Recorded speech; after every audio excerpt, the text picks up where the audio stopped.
Close your eyes for a moment and completely discard every assumption you hold regarding the modern blue sea. Forget the familiar sight of colorful coral reefs and small shimmering schools of tropical fish. Instead, imagine yourself plunging into a cold, dark, and utterly alien abyss, not the ocean of the 21st century, but a primordial nightmare from 400 million years in the past. As you stabilize your breathing and peer into the hazy darkness, you are not met with the skittering of harmless crabs or the drift of jellyfish. Instead, you find yourself staring into the cold, predatory eyes of titans, so vast they defy biological logic. High above your head, a colossal silhouette passes, casting a shadow that seems to blot out the sun.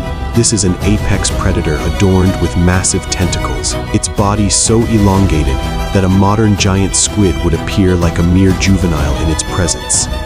To your left, a prehistoric turtle weighing more than 2 tons, roughly the mass of a large SUV, paddles through the heavy currents with armor-plated limbs. Even the creatures that might be considered ordinary fish in this era are armed with jagged, bone-crushing plates and razor-sharp maws. You have just entered the era of prehistoric marine gigantism, an evolutionary phenomenon that most of humanity has forgotten, yet it represents one of the most terrifying and awe-inspiring chapters in the history of life on Earth. This ancient trend toward massive physical scale is fundamentally different from the deep-sea gigantism we witness today. In our current world, enormous size is often a rare adaptation found in the crushing pressures of the midnight zone. However, in the prehistoric past, gigantism was the primary law of the land, or rather, the water. It dominated every niche, from the sun-drenched coastal shallows to the sprawling reef systems of the open ocean. Perhaps the most perplexing mystery is that these ancient Goliaths did not achieve their scale for a single, uniform reason. They existed in isolated geological periods, separated by millions of years of evolution, never meeting or competing. Yet through different biological pressures, they all arrived at the same conclusion. In the ancient ocean, size was the ultimate weapon. To understand the origins of this massive growth, we must travel back to the Ordovician period to meet the Endoceras. This creature was the most formidable member of the orthocone family, and in fossil reconstructions, it looks undeniably strange. It resembles a massive squid that has been shoved into the world's longest, sharpest dunce cap. Yet beneath that awkward conical exterior lived a killing machine that ruled the seas with absolute authority. These were not squids in the modern sense, but ancestral cephalopods that utilized a cluster of powerful tentacles to snag prey. While conservative scientific estimates suggest they grew to about 20 feet, some paleontologists believe certain species might have exceeded 30 feet in length. In a hypothetical clash between an Endoceras and a modern giant squid, the ancient titan would possess a nearly indestructible shell and a weight approaching 700 pounds. However, the modern squid, having evolved only about 5 million years ago, represents the absolute pinnacle of invertebrate intelligence and high-speed maneuverability. In a battle of wits and speed, the clunky ancient hunter would likely struggle to catch its sleek, strategically minded descendant. The only reason Endoceras could afford such a cumbersome design was the environment of its time. In the Ordovician, speed had not yet become a prerequisite for survival. There were no lightning-fast sharks or agile marine reptiles to outrun. In a world of sluggish, primitive organisms, being the biggest thing in the water was a cheat code for invincibility. This sparked an internal arms race, where these predators grew larger simply to defend themselves against or consume members of their own species. As the reign of the orthocones began to fade, the throne was claimed by the Eurypterids, better known as giant sea scorpions. These nightmare-inducing arthropods were terrifyingly large, with the species Gigantism reaching lengths of over 8 feet. Contrary to popular belief, their massive size wasn't caused by high oxygen levels, which didn't peak until millions of years later. Instead, their growth was fueled by a relentless biological arms race. Once the old guard predators declined, the ocean became a chaotic free-for-all. sea scorpions had to outscale rival scorpions and the increasingly armored fish that were beginning to appear. When your surroundings become more dangerous and better defended, the only way to remain a king is to grow larger. A bigger body meant more leverage, a longer reach, and a terrifying amount of crushing power behind their massive serrated claws. By the Devonian period, the seas had transformed into a steel jungle of heavily armored fish known as placoderms. This era was defined by a brutal cycle of evolutionary one-upsmanship.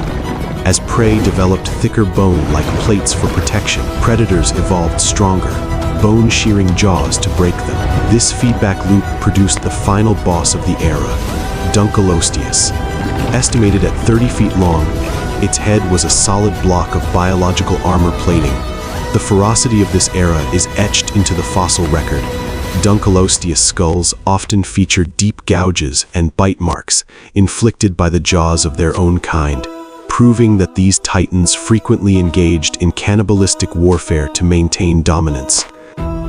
Fast-forwarding to the late Cretaceous, the focus shifted from armored fish to the great reptilian dynasties. During this time, global oceans were vast, warm, and highly productive. This abundance of nutrients allowed predators like the mosasaurs to reach mythical proportions.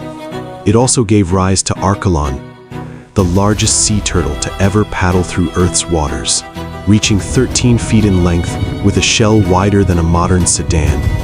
It was a leviathan that proved that even peaceful-looking lineages had to become monsters to survive a Cretaceous sea filled with 50-foot reptilian leviathans.